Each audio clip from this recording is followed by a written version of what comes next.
The lights in the museum are too bright for this hour, yet somehow they feel dim.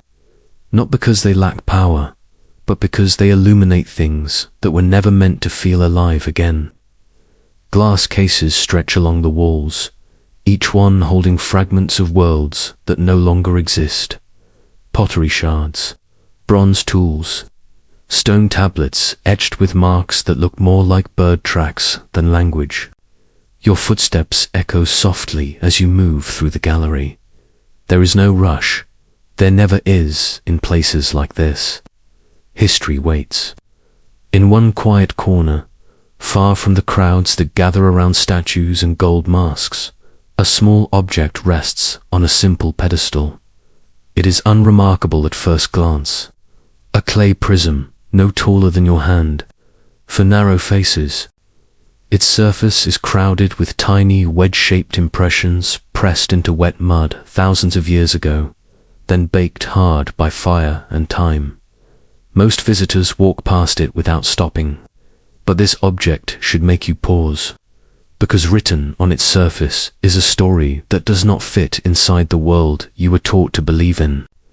The clay is old, older than Rome, older than Athens, older than the pyramids when they were already ancient.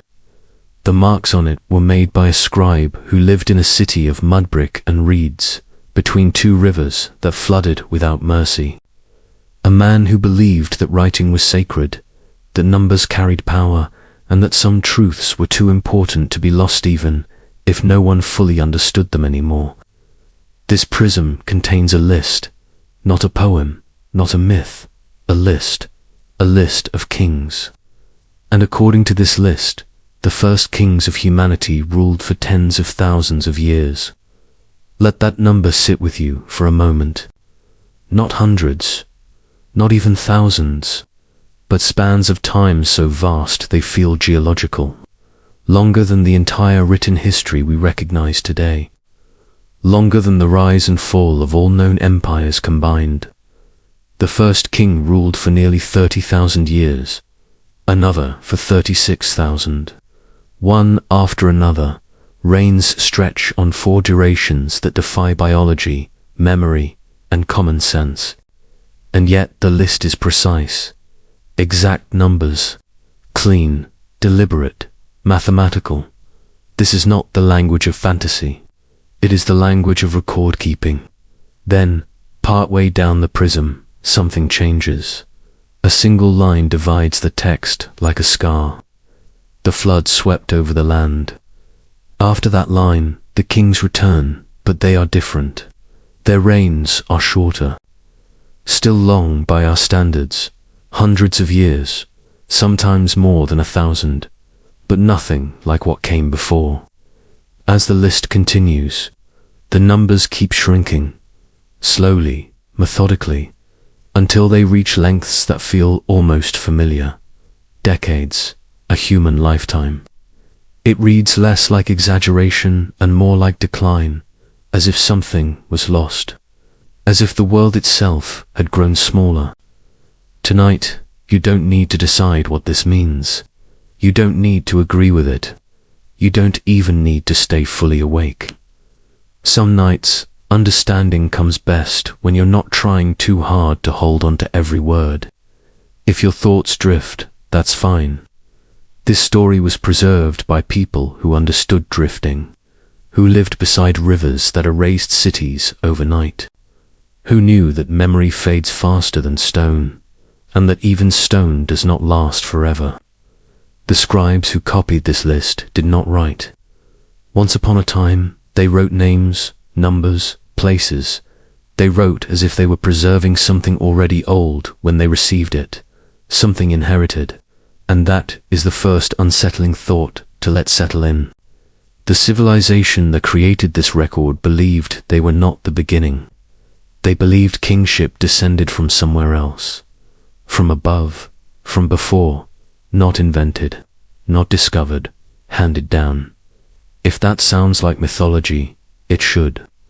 Myth is often where facts go when they outlive their context, when explanations decay but patterns remain. Across the room, a guard shifts his weight. somewhere, an air vent hums. The present insists on making itself known, but the prism does not belong to the present. It belongs to a deeper layer of time, one we rarely visit because it makes us uncomfortable. Because if the people who wrote this list were even partially correct, then the story of humanity is not a straight line. It is a cycle. Rise, peak, collapse, silence, then rise again. Close your eyes for a moment, if you like. Imagine holding that clay prism in your hands. Feel the coolness of baked earth, the slight unevenness where a stylus pressed too hard. Each mark was made by someone who knew the importance of copying it exactly, not changing the numbers, not correcting what seemed impossible. Why preserve something that makes no sense? Because meaning changes with generations, but patterns endure. The prism does not tell us what to believe. It does not explain itself.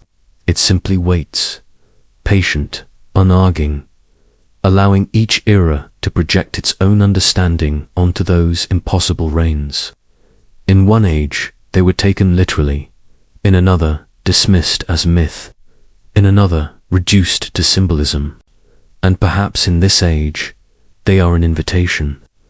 An invitation to consider that civilization may not be as unique as we think, that progress may not be permanent, that the world may have ended before quietly, thoroughly, and then begun again with only fragments surviving. If this feels unsettling, that's natural. These ideas are not meant to comfort at first. They are meant to widen perspective, to loosen the grip of certainty. Somewhere in the world tonight, you are listening to this from a bed, a couch, a quiet room after a long day. The hour is late enough that questions feel heavier, but also more honest. That is when stories like this do their work. Because before we can ask how many civilizations came before us, we have to accept something simpler. That history remembers more than we do. And sometimes it remembers in whispers pressed into clay. The names carved into the clay do not announce themselves with drama. They arrive quietly, one after another, each followed by a number so large it feels almost impolite to read. Aloud, Alulam, Alalga, Enmenluana, kings whose names are rarely spoken today, whose cities have crumbled back into river silt, yet whose reigns stretch across spans of time that feel incompatible with being human. 28,800 years, 36,000, numbers so vast they begin to lose their edges. They stop behaving like years and start behaving like landscapes. Modern eyes recoil at this. The reflex is immediate and almost automatic. This must be exaggeration, symbolism, myth, a mistake in translation. Something, anything, that keeps these figures safely distant from reality. Because if we take them at face value, the implications become uncomfortable very quickly. No human body can survive for 30,000 years. Cells decay, DNA frays. Biology itself rebels against the idea. And the ancient scribes would have known this too. They were not naive. They understood birth and death intimately. Infant mortality was high. Lifespans were short. Death was constant. So why write this? Why commit such impossible numbers to clay, knowing they would be copied, preserved, and passed forward long after their own world was gone? One possibility is the simplest. They did not mean what we think they meant. In the ancient world, numbers were not only quantities, they were concepts, relationships, sacred structures. Time itself was not experienced as a straight line marching forward. It was a wheel, a cycle, a rhythm of repetition and return. Seasons came back, floods came back. Stars traced the same paths across the sky year after year, century after century. To a Sumerian scribe, a king was not merely a man on a throne. He was an axis, a stabilizing point around which order formed. His reign did not simply measure how long he lived. It measured how long a particular state of the world endured. When the list says that Alulem ruled for tens of thousands of years, it may not be describing a lifespan at all. It may be describing an age, an era when kingship first descended, when order emerged from chaos, when humans lived differently, organized differently, understood the world differently. The name becomes a label, not for a person, but for a condition of civilization. We still do this today, though we pretend we don't. We speak of the Victorian era as if Queen Victoria herself embodied every factory, every invention, every social rule across decades and continents. We speak of the Renaissance as if it were a single moment rather than centuries of uneven change. We compress time into symbols because the human mind cannot hold thousands of individual stories at once. Ancient minds did this with even greater ease. And there is another detail that makes the King List harder to dismiss as simple fantasy. The numbers are not random. They are structured, precise. Built from a mathematical system the Sumerians used everywhere else in their civilization. They counted in base 60. This is why we have 60 seconds in a minute, 60 minutes in an hour, 360 degrees in a circle. These conventions did not appear by accident.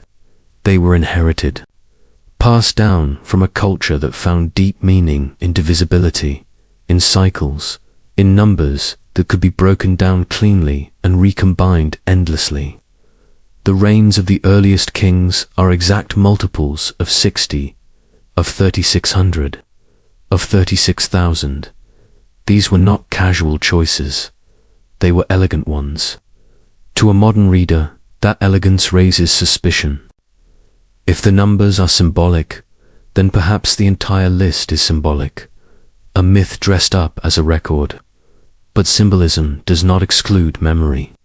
In fact, it often preserves it. When something survives long enough to become symbolic, it usually means it mattered deeply to someone for a very long time. Long enough for its original context to fade while its structure remained intact. Long enough for the story to be retold until the explanation dissolved, but the pattern stayed. There is another way to read the numbers that feels almost mundane by comparison. Perhaps the unit of time is not what we think it is. Perhaps these are not solar years. Perhaps they are months, or seasons, or ritual cycles tied to agriculture or astronomy. Divide the reigns by 12, and suddenly the numbers become less absurd. Still long, but not impossible for dynasties, for lineages, for cultural phases remembered as a single unbroken rule. Divide them further, and they shrink again. This raises an unsettling possibility, that later scribes, copying texts already ancient in their own time, preserved the numbers faithfully, but forgot what the units meant. That a calendar system changed, but the figures remained frozen in clay, gradually drifting away from their original meaning. This happens more often than we like to admit. We inherit words whose origins we no longer understand, rituals whose purposes have faded, holidays whose meanings are fragments of fragments. Yet even these rational explanations do not fully resolve the strangeness. Because the list does something else. It changes. After the flood, the earliest kings reign for unimaginable lengths of time. After the flood, the reigns are still long, but shorter, then shorter still, then shorter again. The decline is gradual, almost gentle, as if something is unwinding rather than snapping. If the numbers were purely symbolic, why encode decline so carefully? If this were myth, why bother with such restraint? Myths tend to exaggerate upward, not taper downward. They grow more fantastical, not more mundane. Yet here, the story moves steadily toward realism, toward a world that looks more like ours. It is, as if the scribes were recording not a fairy tale, but a memory of transition, a recollection of a time when life itself felt extended, abundant, less constrained. And then, after some immense disruption, the rules changed.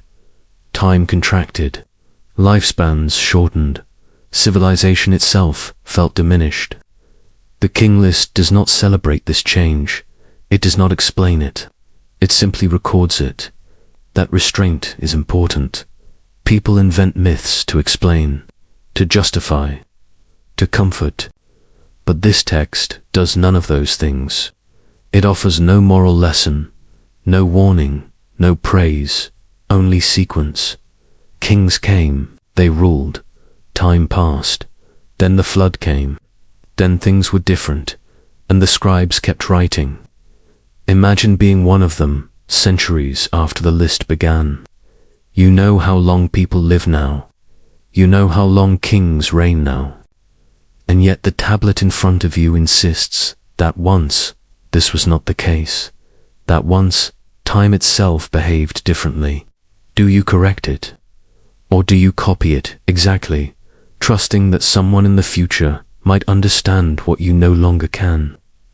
The Sumerians chose the second option. They preserved the numbers, even when the meaning had become opaque.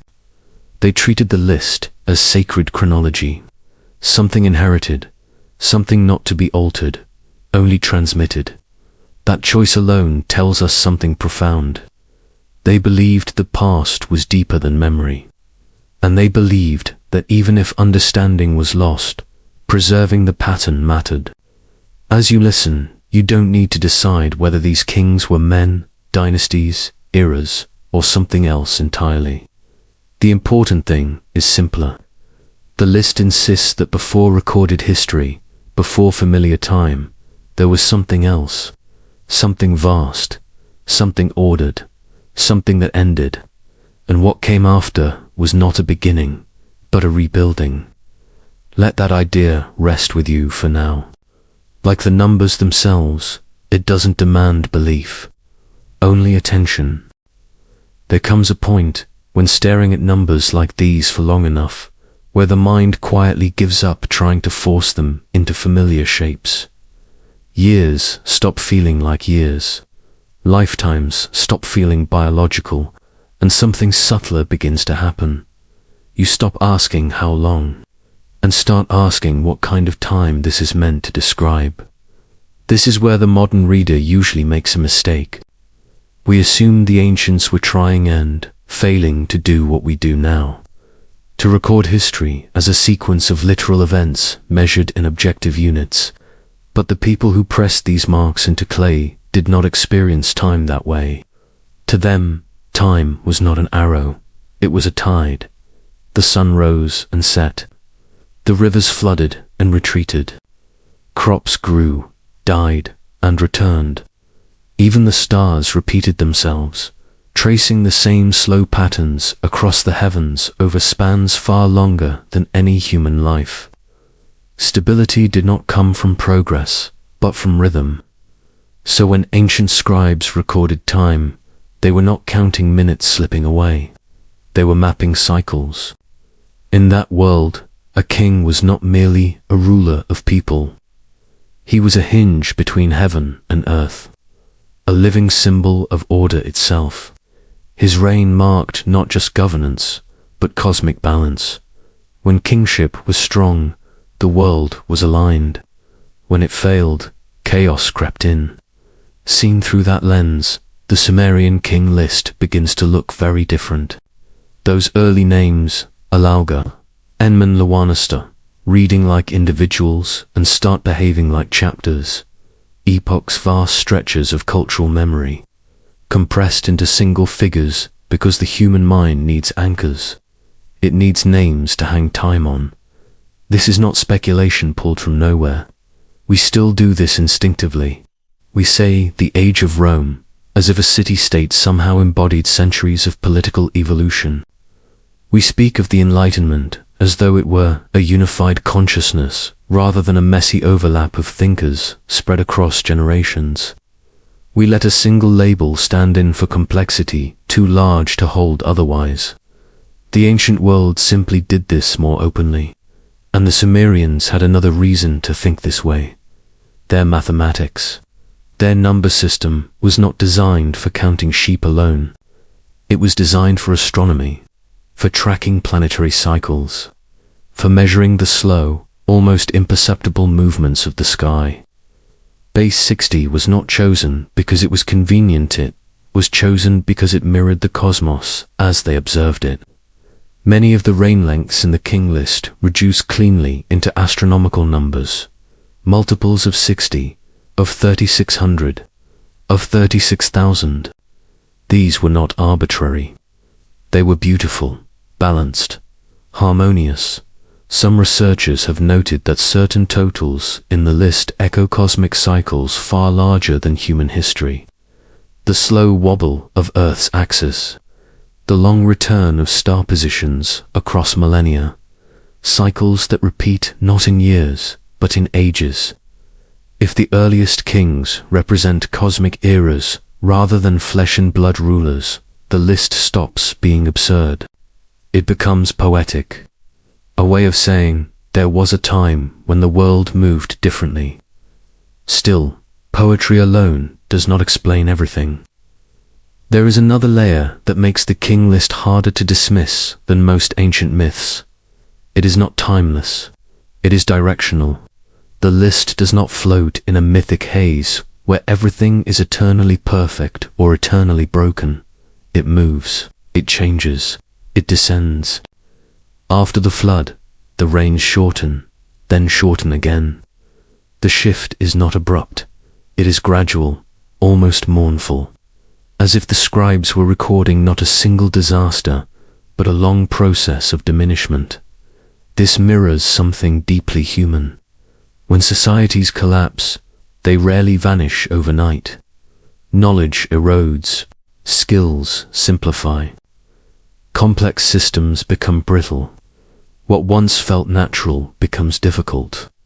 What once took generations becomes impossible to maintain. And the memory of what came before does not disappear, it distorts. Stories remain, but their mechanisms fade. Numbers remain, but their units change. Symbols remain, but their meanings slide.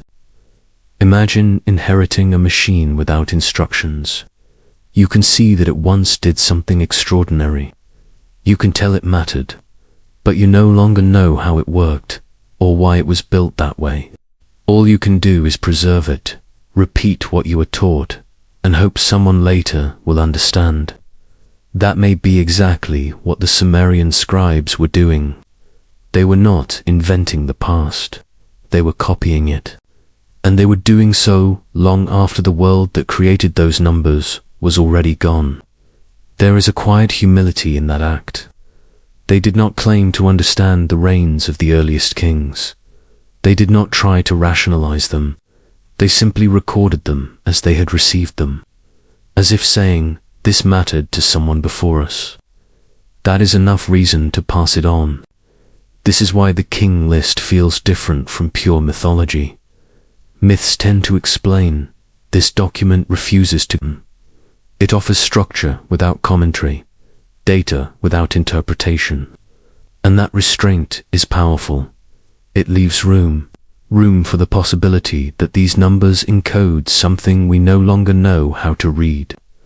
That they describe not biological longevity, but civilizational endurance. That a king once meant an age when humanity lived in closer alignment with natural cycles, longer seasons of stability, slower rates of change, fewer ruptures between generations. And then something happened. Not necessarily a single flood in a single year, but a threshold, a crossing, a moment when the rhythm broke and had to be relearned from scratch. From that point on, time feels faster. Lives feel shorter. History feels compressed. If that sensation feels familiar, it should. Every civilization experiences it eventually. The sense that the past was larger, slower, more substantial. that something has been lost, even if we cannot name exactly what. The Sumerian King List may be one of the oldest expressions of that feeling ever preserved, not as lament, not as warning, but as record. And perhaps that is why it still unsettles us, because it suggests that forgetting is not the exception, it is the rule, and what we call myth may simply be memory, seen through too many layers of time. Let that idea settle as we move forward. We are about to cross the same line the scribes marked so carefully, the line after which the world was no longer the same. There is a moment in the Sumerian King List where the rhythm breaks. Up to that point, time flows in vast, almost ungraspable spans. Kingship moves slowly, majestically, as if the world itself is in no hurry. The reigns are immense. The pattern feels stable, even if it is strange. And then, without ceremony, without explanation, a single line cuts through the record. The flood swept over the land. No embellishment, no description of terror or divine anger, no names of heroes or survivors, just a statement of fact, placed between numbers as if it were no different from a change of dynasty. But everything after it is different. When kingship appears again, it has shrunk. The first rulers after the flood still reigned for centuries, sometimes more than 1,000 years, but the scale has changed. The ages of near eternity are gone. The numbers continue to decline, step by step, generation by generation, until eventually they settle into spans we recognize as human. This is not the language of mythic exaggeration. It is the language of loss. If the King List were purely symbolic, we would expect symmetry. A golden age destroyed, followed by another golden age reborn. Myths love balance. They love restoration. They love the return of perfection. But this text offers no such comfort. Instead, it gives us a long descent. Something ended, and what followed was diminished. This is one of the most unsettling features of the list, and it is often overlooked. The flood is not portrayed as a cleansing that restores greatness.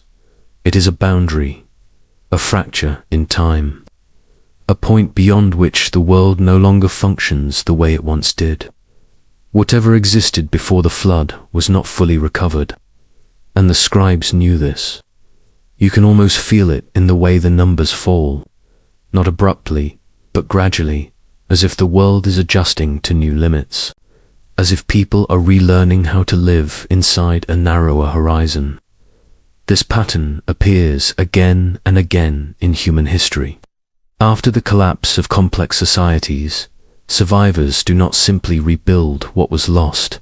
They simplify, they adapt, they hold on to fragments, techniques, stories, rituals without fully understanding their origins. Over time, those fragments become traditions, symbols, sacred practices whose original purposes are forgotten. What was once technology becomes ritual. What was once knowledge becomes myth.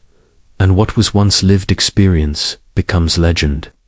The flood line in the King List may mark exactly such a transition.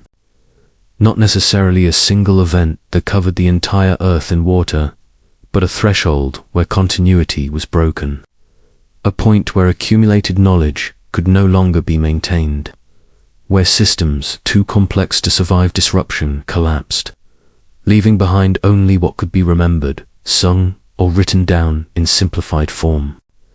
This interpretation does not require us to believe in a literal global deluge. It only requires us to accept that catastrophic disruption can reset civilizations without erasing humanity itself. History provides many examples of this on smaller scales. When the Bronze Age collapsed around 1200 BCE, trade networks that spanned continents vanished. Writing systems were forgotten, cities were abandoned. Techniques that had taken centuries to refine disappeared within a few generations. People survived, but the world they knew did not. The survivors lived among ruins they could not replicate. They remembered that something greater had existed before them, and they told stories about it. The flood line in the Sumerian King List may represent a collapse of this magnitude or one far greater. A collapse so complete that even the memory of how long things once lasted became distorted. Before the flood, time itself seems expansive. After it, time contracts. Lives are shorter, reigns are shorter. The pace of change accelerates. This shrinking of time is not merely numerical. It is psychological. Anyone who has lived through a period of upheaval understands this instinctively. After disaster, the future feels closer. Plans shorten. Generations compress. Survival replaces continuity. Long-term thinking gives way to immediate needs. Civilization becomes fragile. If there were societies before Sumer coastal, river-based, or otherwise that depended on stable climates and predictable cycles, a major disruption would have destroyed not only their cities, but their sense of temporal scale. Knowledge that took centuries to develop would be lost in a lifetime. Skills passed down carefully would vanish with their teachers. What remains after such a collapse is not ignorance, but partial knowing, enough to rebuild something, not enough to restore what was. The King List captures this feeling with brutal efficiency. It does not say, "We fell." It shows it. It shows it by letting time itself decay on the page. And this decay mirrors something else. Across cultures, flood myths rarely describe a return to greatness.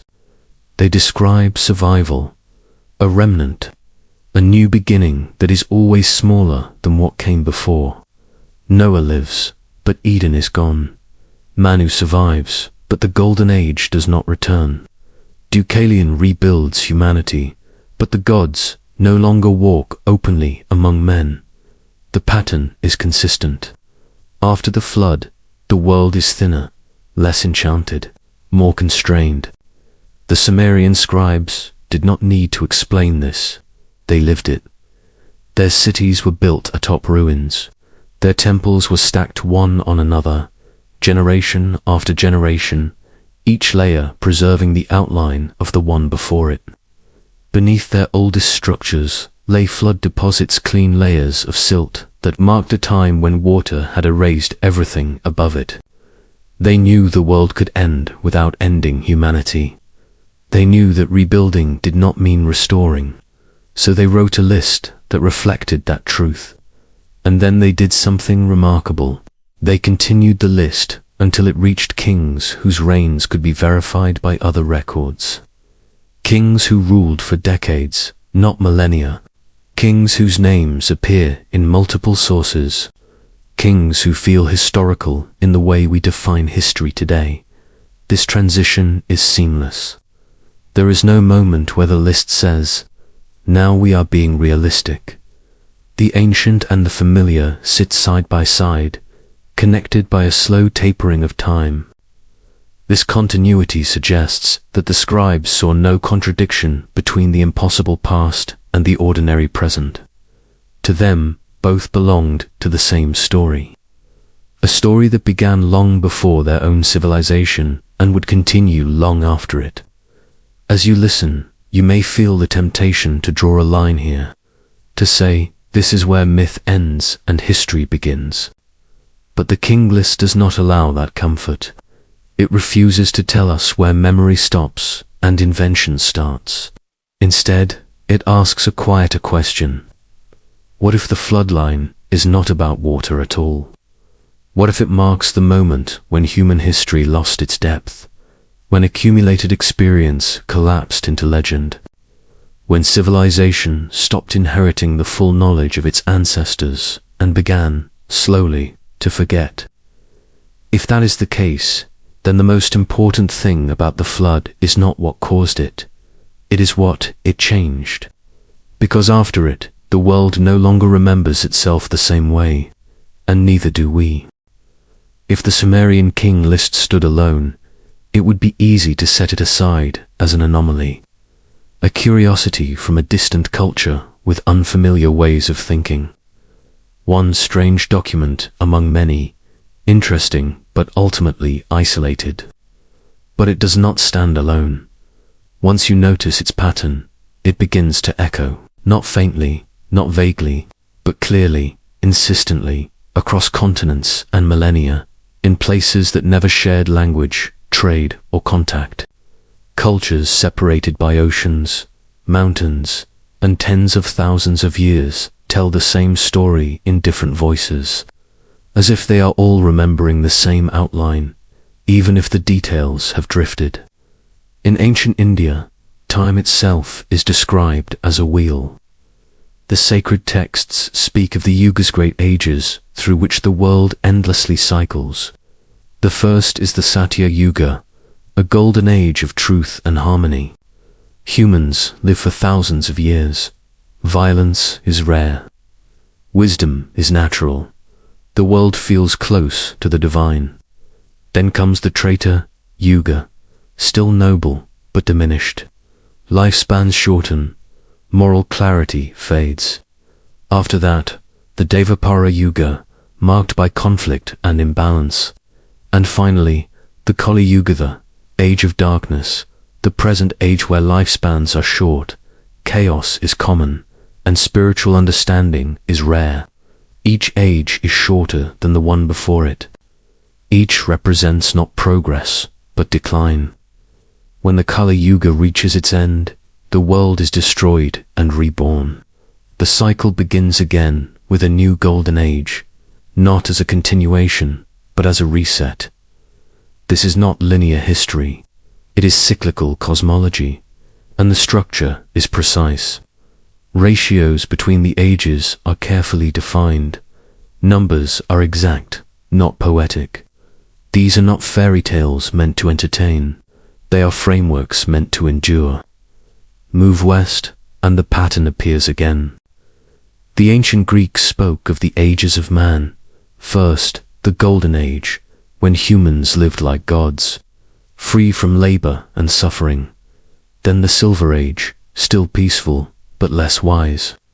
The Bronze Age, violent and warlike. The Heroic Age, a brief interlude of great figures. And finally, the Iron Age, their present marked by toil, injustice, and moral decay. The poet Hesiod placed himself in this last age and wished he had been born earlier. He looked backward, not forward, for hope. Once again, the story is not of ascent, but of loss. In the north, Norse mythology tells of cycles of creation and destruction. The world is born, grows, and is eventually consumed in Ragnarok, the twilight of the gods. Fire and flood destroy the old order. The great tree that binds the realms trembles. And after the devastation, the world rises again, green and renewed, populated by a small remnant who survived the end, not restored to former glory, but reborn into something simpler.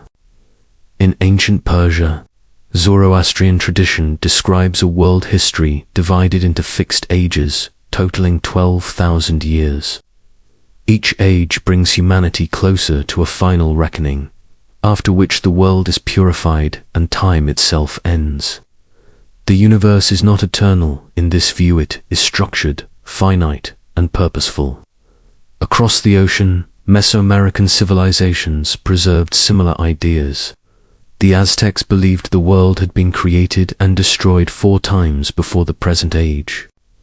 Each sun ended in catastrophe, fire, wind, or beasts. The current world, the 5th sun, was destined to perish like the others. Survival was temporary. Collapse was inevitable. The Maya tracked time on an even grander scale. Their long count calendar measured cycles of thousands of years nested within larger cycles that stretched into millions. The much publicized end of a cycle in 2012 was never meant as an apocalypse. It was a turnover. One breath ending so another could begin. Time, to the Maya, was not a line but a series of interlocking gears. What is striking is not just that these cultures told similar stories, but that they structured them similarly. Long ages of stability, a catastrophic boundary. Shorter, harsher ages that followed. Decline, not just in moral terms, but in lifespan, harmony, and connection to the cosmos. This is the same pattern encoded in the Sumerian King List. Long reigns before the flood, shorter reigns after. A world that never quite recovers what it lost. These civilizations did not borrow these ideas from one another.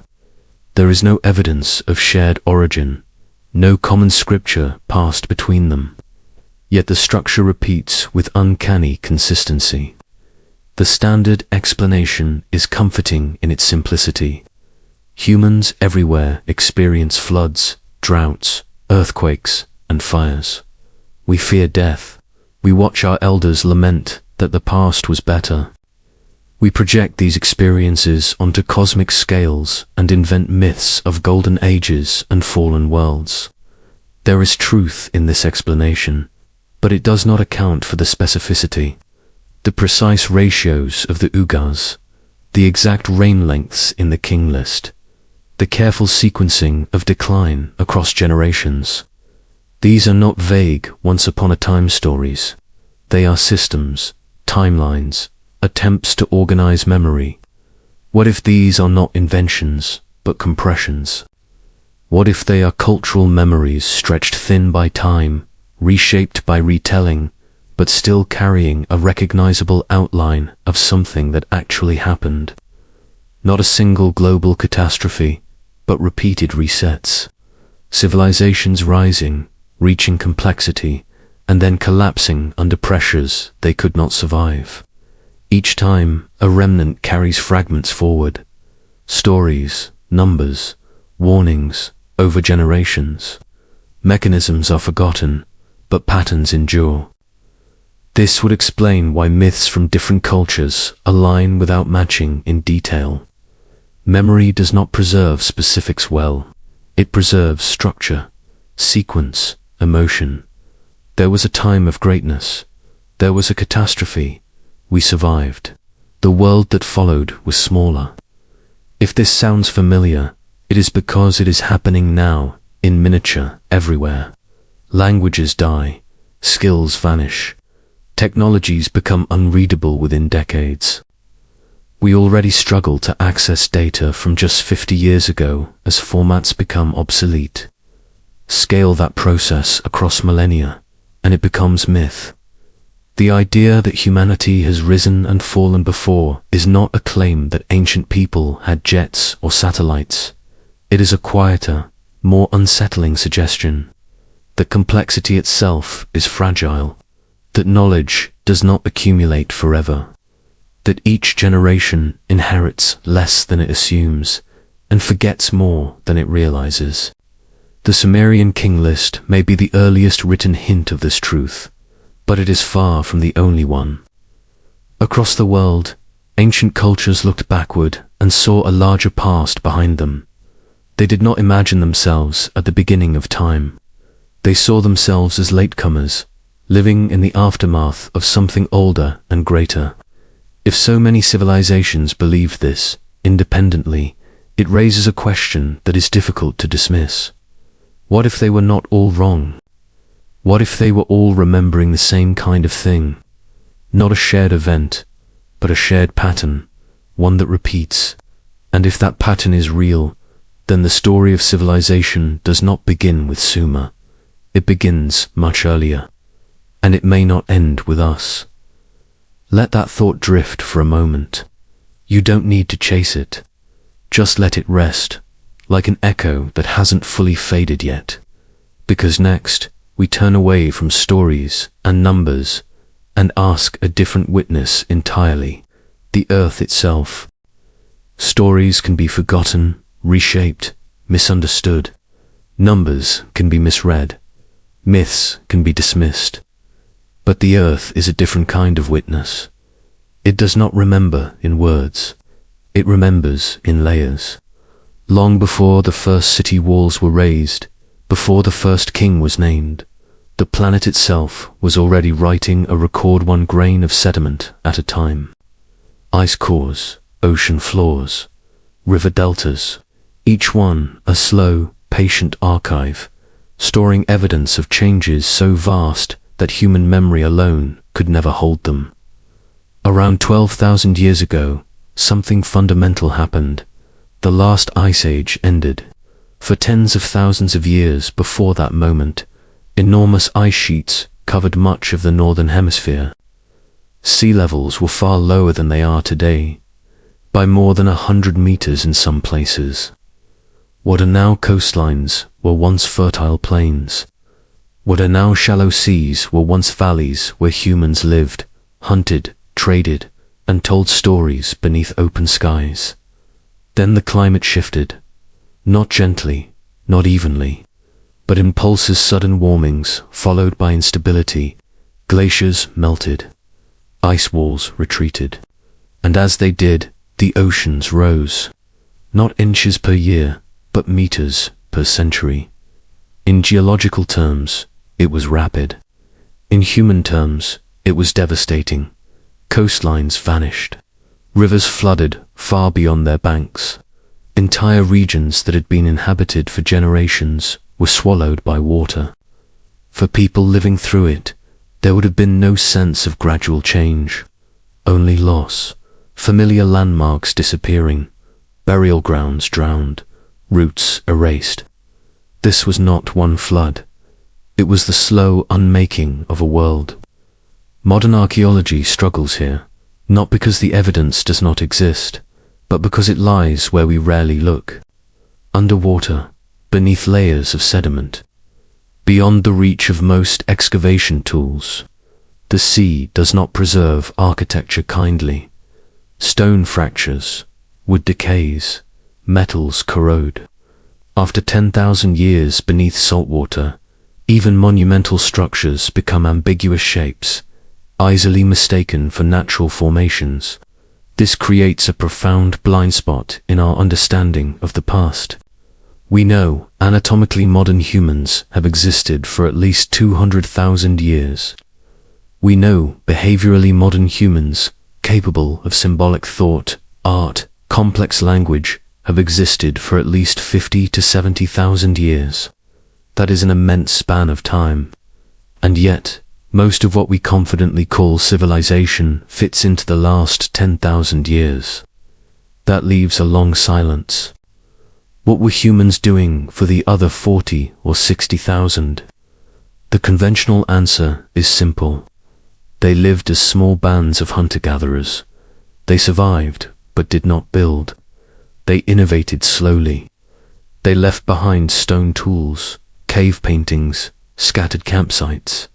This narrative is not false, but it may be incomplete. Human intelligence did not suddenly switch on with agriculture. The minds that painted Lascaux were not primitive. The people who navigated vast coastlines without maps were not simple. They understood seasons, animal behavior, plant cycles, and stars with an intimacy we have largely lost. Coastlines, in particular, are ideal places for early societies. They offer food, trade routes, navigation, and relatively stable climates. If any complex human cultures developed before the end of the Ice Age, it is likely they did so near the sea. And if they did, the rising oceans would have erased them almost completely. What remains would be fragments. Stories passed inland, numbers without context, myths of floods that ended the world, memories of a time before the waters came. This possibility does not require lost super technologies or global empires. It only requires acknowledging that complexity can exist without writing, without stone cities, without leaving behind the kinds of traces we expect to find. Archaeology is biased toward permanence, toward what survives. But survival is not evenly distributed. Organic materials vanish. Wooden structures rot. Knowledge stored in human memory disappears when communities are broken apart. What we find is not a complete record of what existed. It is a record of what endured, and endurance is not the same as importance. The end of the Ice Age was not a single apocalypse. It was a drawn-out transformation. But from the perspective of those living through it, watching the sea advance year after year, generation after generation, it would have felt like the world was ending. And that feeling matters. Because trauma compresses time. It simplifies memory. It turns centuries into moments, gradual processes into sudden catastrophes. A coastline lost over 500 years becomes a flood in story. A climate shift becomes divine judgment. A migration becomes survival by miracle. This is how history becomes myth, not through deception, but through necessity. If communities were shattered and forced to migrate inland, carrying only what they could remember, their descendants would inherit fragments, a sense that once life was different, more abundant, more stable, that something precious was lost to water. They would tell their children would retell it, and after enough generations, the mechanism would vanish, leaving only the shape of the story. Before, there was a great age, then came the waters. After, the world was smaller. This pattern does not prove that advanced civilizations existed before the Ice Age. It does something quieter, but perhaps more important. It keeps the question open. It reminds us that absence of evidence is not evidence of absence, especially when the evidence lies beneath oceans we have barely explored. The Earth remembers change on scales that dwarf human lifetimes. It records cycles of stability and disruption without concern for our narratives. If the Sumerian King List encodes a memory of such a disruption, filtered through generations of retelling, it would not be unique. It would be exactly what we should expect. A story not about how the world was made, but about how it was unmade and rebuilt, slowly, imperfectly, with less than what came before. As you listen, you don't need to decide whether this happened exactly as imagined. The important thing is recognizing how fragile continuity really is, how easily knowledge can vanish when environments change. Because if entire landscapes can disappear beneath the sea, so can entire chapters of human experience. And what survives those losses is rarely the full story, only echoes, only patterns, only whispers pressed into clay, waiting for someone, someday, to wonder why they are there at all.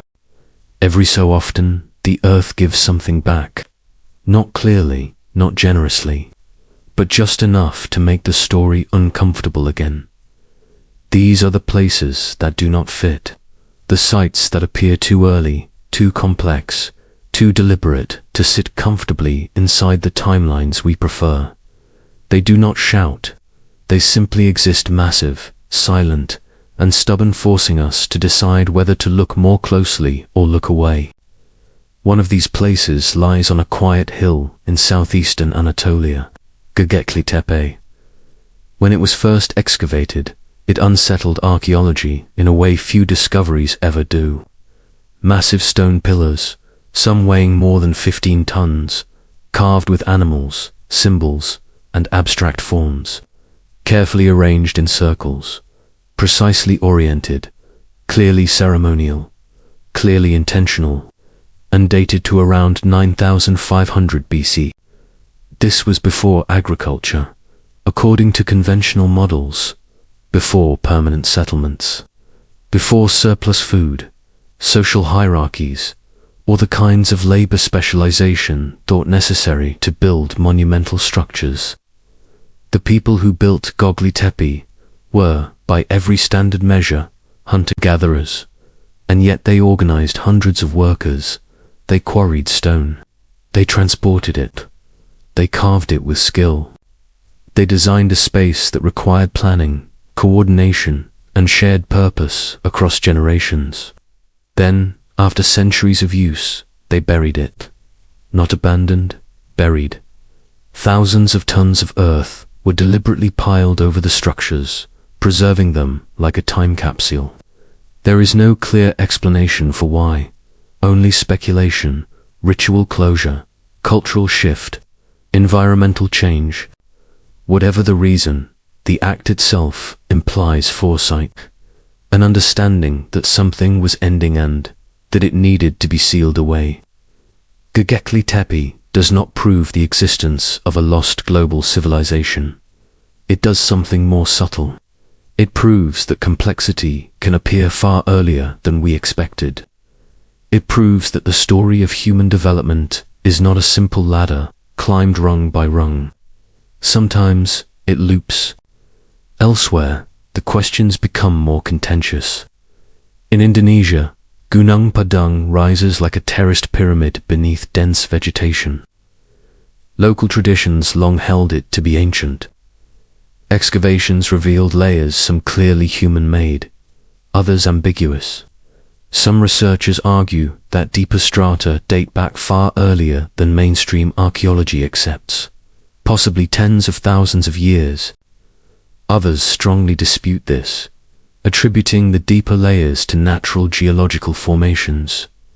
The debate is ongoing. What matters here is not who is right. What matters is that the debate exists at all. The very fact that serious researchers are forced to argue about whether certain structures are natural or artificial reveals how thin the line can be after enough time has passed. Erosion blurs intention. Sediment hides design. Nature slowly reclaims everything until what was once unmistakably human begins to look accidental. Underwater, the uncertainty grows even deeper. Off the coast of Japan, the Yonaguni formations sit beneath clear blue water. Terraces, sharp angles, steps that resemble platforms. Some geologists insist they are entirely natural, shaped by tectonic forces and erosion. Others argue that certain features, straight edges, symmetrical cuts are difficult to explain without human involvement.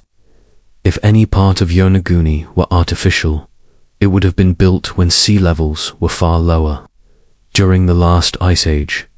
Again, the point is not certainty. It is possibility. Archaeology is a discipline of caution, and rightly so. Extraordinary claims require extraordinary evidence.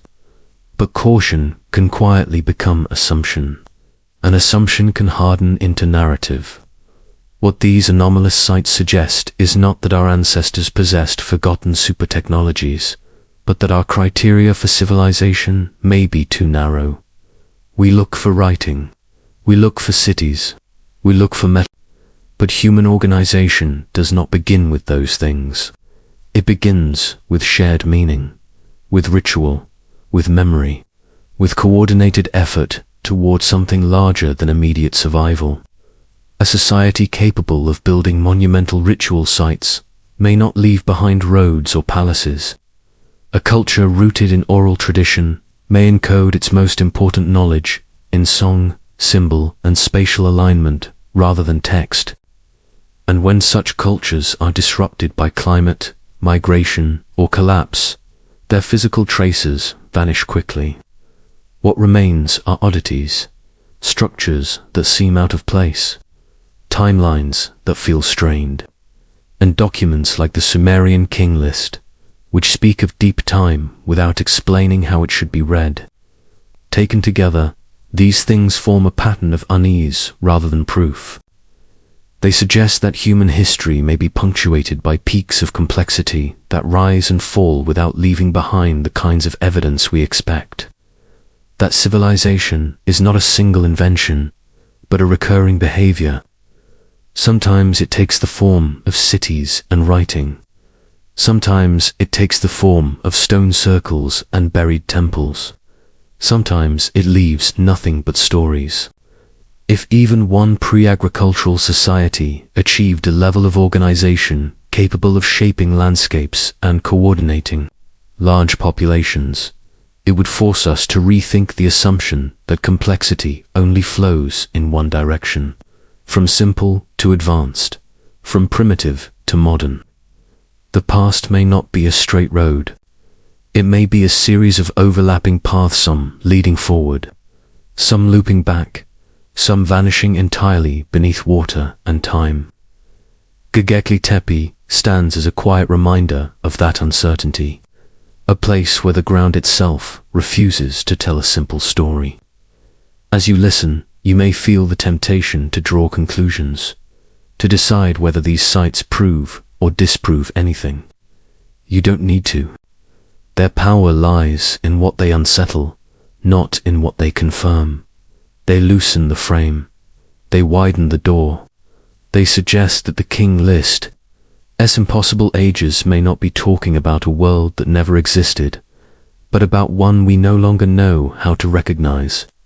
And if that is true, then the most dangerous assumption we can make is that collapse is rare, because the Earth's surface is layered with evidence of how often it happens. Civilizations rise, civilizations fall, and sometimes all that survives is a structure that shouldn't be there waiting quietly for someone to ask why. Collapse, when it comes, rarely announces itself as the end of the world. It arrives as an interruption, a season that doesn't behave the way it should, a harvest that fails for reasons no one understands, a disease that spreads faster than prayers or remedies, a sky that darkens just enough to unsettle, but not enough to inspire immediate panic. Civilizations do not usually fall in a single dramatic moment. They unravel. Threads break one by one, often invisibly, until the fabric can no longer hold its shape. This is another place where modern assumptions quietly mislead us. We tend to think of collapse as exceptional, a rare accident, an anomaly in an otherwise upward march of progress. But when viewed over long spans of time, collapse begins to look less like an exception and more like a recurring feature. The Earth is not a stable platform for permanent civilization. It is a dynamic system, constantly reshaping itself on timescales that do not care about human ambition. Consider the roughly 74,000 years ago, Mount Toba in what is now Indonesia erupted with a force almost impossible to imagine. Thousands of cubic kilometers of ash were ejected into the atmosphere. Sunlight dimmed. Global temperatures dropped. A volcanic winter may have lasted years, perhaps decades. Some genetic evidence suggests that the human population may have been drastically reduced during this period, forced into scattered pockets of survival. Whether this bottleneck was as severe as once thought remains debated, but the disruption itself is not in question. If any complex human cultures existed before Toba, they would not have survived intact. Their cities, if they had any, would have been abandoned. Their knowledge systems fragmented. Their descendants would remember only that once the world was different, and then it became cold and dark. Fast forward to a much smaller but well-documented event. In the year 536 CE, historical records across Europe, the Middle East, and Asia describe a strange and terrifying phenomenon. The sun dimmed. Crops failed. Summer felt like winter. Snow fell during harvest seasons. Famine followed. Disease followed famine. Tree ring data confirms it. This was the worst climate anomaly of the past 2,000 years. The cause is still debated: volcanic eruption, comet debris, or a combination, but the consequences are clear. The already weakened Roman world slid deeper into collapse. Trade networks fractured. Populations declined. Knowledge was lost. And that was a relatively minor disruption by geological standards. The Bronze Age collapse around 1200 BCE offers another example. Multiple advanced civilizations across the Eastern Mediterranean fell within a few decades. Cities burned. Writing systems vanished. International trade collapsed. The causes were not singular: drought, migration, conflict, systemic fragility, but the result was the same. Complexity could not sustain itself. Each of these events teaches the same lesson. Civilization depends on stability, and stability is temporary. Climate shifts, tectonic plates move, magnetic fields fluctuate, solar activity intensifies and fades. Asteroids cross Earth's orbit. None of these processes care whether humans have built cities, satellites, or supply chains. Modern civilization, for all its sophistication, may be more vulnerable than any that came before it. Globalization has made us efficient, but also brittle. Food systems depend on long-distance transport. Information depends on electricity. Medicine depends on complex supply networks. A single disruption in one place can cascade worldwide. Imagine a scenario not unlike those that have already occurred in Earth's past. A large volcanic eruption injects ash into the stratosphere. Temperatures drop. Harvests fail across multiple continents. Power grids struggle. Transportation falters. Political tensions rise. Disease spreads through weakened populations. No single cause ends civilization, but the combination does. If such a collapse was severe enough, survivors would not rebuild the world as it was. They would rebuild what they could, locally, gradually, with whatever fragments remained. They would remember the time before, but memory would change. The machines that flew would become metal birds. The networks that connected minds across distances would become myths of voices carried through the air. The abundance of energy would become stories of a golden age when the world glowed at night. Within a few generations, technology would become legend. Within a few more, legend would become sacred history. This is not speculation. It is pattern recognition. We have seen it happen repeatedly on smaller scales. Entire technologies lost, entire scripts forgotten, entire sciences reduced to superstition because the conditions that sustained them no longer existed. Collapse does not erase humanity, it erases continuity, and without continuity, even the greatest achievements decay into symbols. If the Sumerian King List preserves a memory of earlier collapses encoded as floods, as impossible rains, as ages before and after it, would not be unique in doing so. It would be one expression of a truth ancient people understood intuitively, that the world ends more often than we admit, not in fire or flood alone, but in forgetting. Each time, survivors gather the fragments they can carry, seeds, stories, rituals, numbers, whose meanings are no longer clear, but feel important enough to preserve. They pass them forward, and each new civilization grows atop the ruins of the last, often unaware that it is rebuilding something far older than it knows. If this sounds bleak, it does not have to be. Collapse is not only an ending, it is also a filter. It strips complexity down to what can survive. What endures is not power or scale or technological reach, but adaptability. Life continues. Humans continue. The question is not whether collapse will happen again. The question is what will be remembered when it does, and whether, this time, the memory will be enough to change what comes next. Once collapse is no longer treated as an anomaly, the shape of history begins to change. The straight line we are taught in school stone tools to agriculture, agriculture to cities, cities to industry starts to bend. It curves, it loops. It begins to resemble something closer to a spiral than a path. Each turn rises, but never cleanly. Each ascent carries the scars of the fall that came before it. From this perspective, the question is no longer whether civilizations have collapsed in the past. It becomes how many times.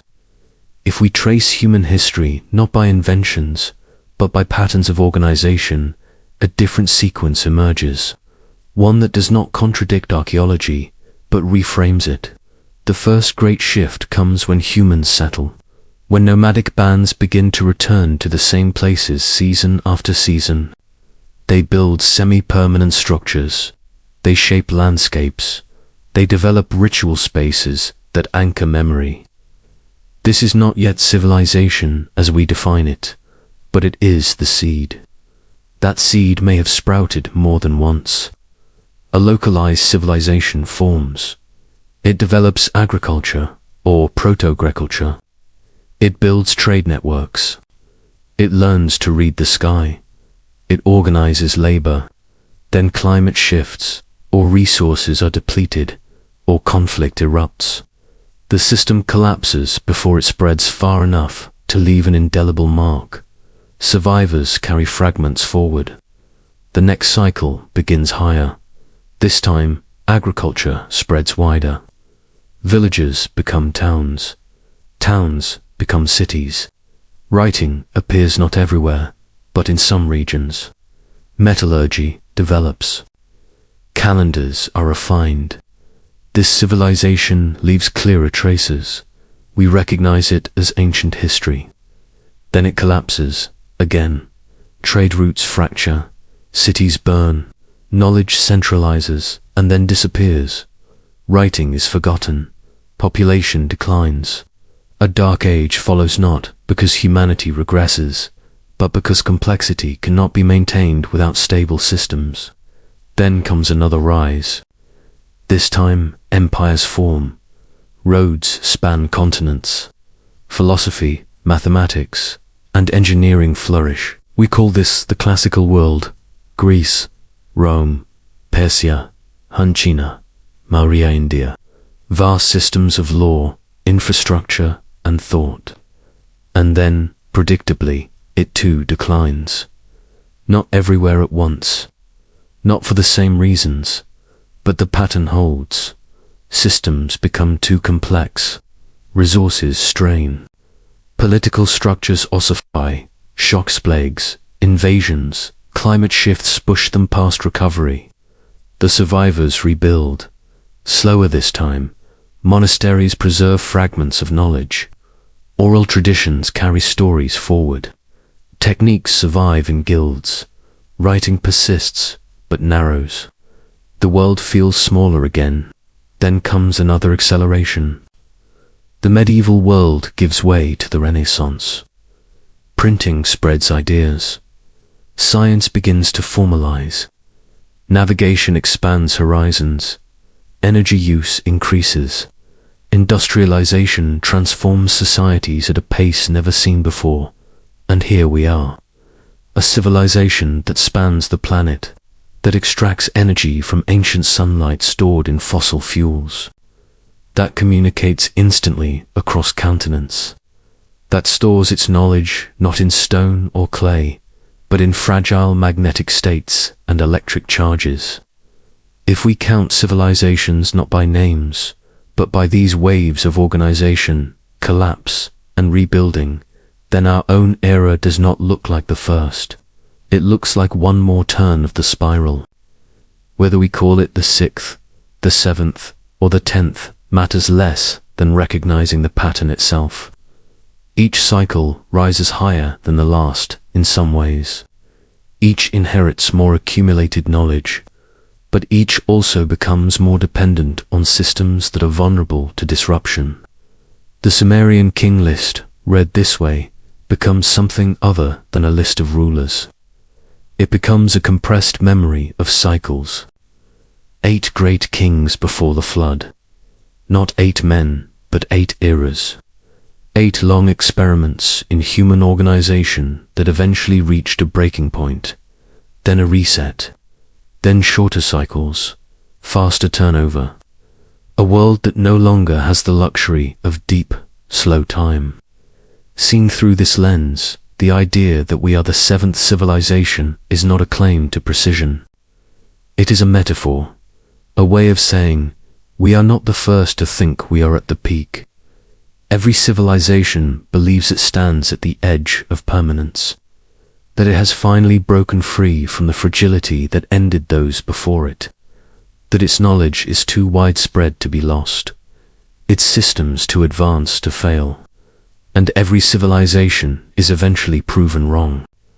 This does not mean collapse is inevitable tomorrow. It does not mean catastrophe is fated.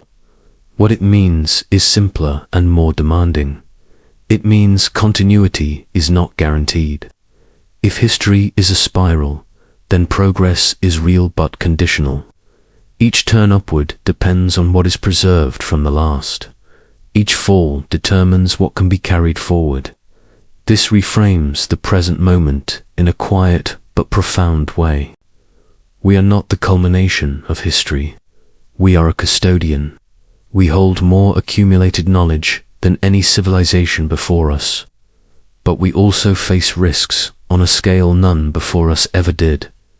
Climate change, nuclear weapons, global pandemics, systems so tightly coupled that failure can cascade worldwide. The question the ancient records whisper is not, are we doomed? It is what will survive us. Because something always does. Fragments persist. Seeds remain. Stories endure. If future humans look back at our time the way we look back at Sumer, what will they find? Ruins of concrete and steel. Layers of plastic marking a geological epoch. Perhaps texts, if they can be read. Perhaps only myths of a time when humans commanded invisible forces and lit the night like stars. And somewhere among those fragments, perhaps a record, a list, a story that says, once there was a world that reached very far, then something happened, and after that things were different. The Sumerians preserved their memory in clay. We are preserving ours in ways far more fragile. As you listen, the weight of that responsibility may feel heavy. It is meant to, not to frighten, but to ground. Because the most dangerous belief any civilization can hold is that it is immune to history. And the most powerful belief it can hold is that memory matters. One more turn of the spiral remains, and what we choose to pass forward will shape the one that follows. Now, let the pace soften. There is nothing more to prove, nothing left to argue, only something to sit with. Imagine the earth from far above, turning slowly in the dark. Continents drift, ice advances and retreats, oceans rise and fall. Long before names, long after borders, the planet continues its quiet motion. Civilizations appear briefly on its surface, like patterns in frost, intricate and beautiful, then gone with the warmth of the next sun. Somewhere beneath layers of soil and time, a clay tablet waits, not because it was meant for us specifically, but because someone long ago believed memory itself mattered. They pressed numbers into wet clay, knowing they might not be understood, only preserved. They trusted that meaning could travel farther than explanation. That trust is what connects them to us. Whether the world has seen 6 civilizations before ours, or 10, or 100, is less important than the realization those ancient records invite. That we are not standing at the center of time. That we are participants in a rhythm far older than any empire, far larger than any generation. Civilizations rise, civilizations fall, and between them, something quieter persists. Seeds carried by survivors, stories whispered by firelight, patterns remembered even when their origins are forgotten. The awareness that there was a before, and that there will be an after. Perhaps that is the real inheritance passed down through myths of floods and ages and impossible kings. Not a warning of doom, but an invitation to humility. To build, yes, but to build with the knowledge that nothing lasts forever. To preserve not just machines or monuments, but understanding. To pass forward not only how to do things, but why some things are worth doing at all.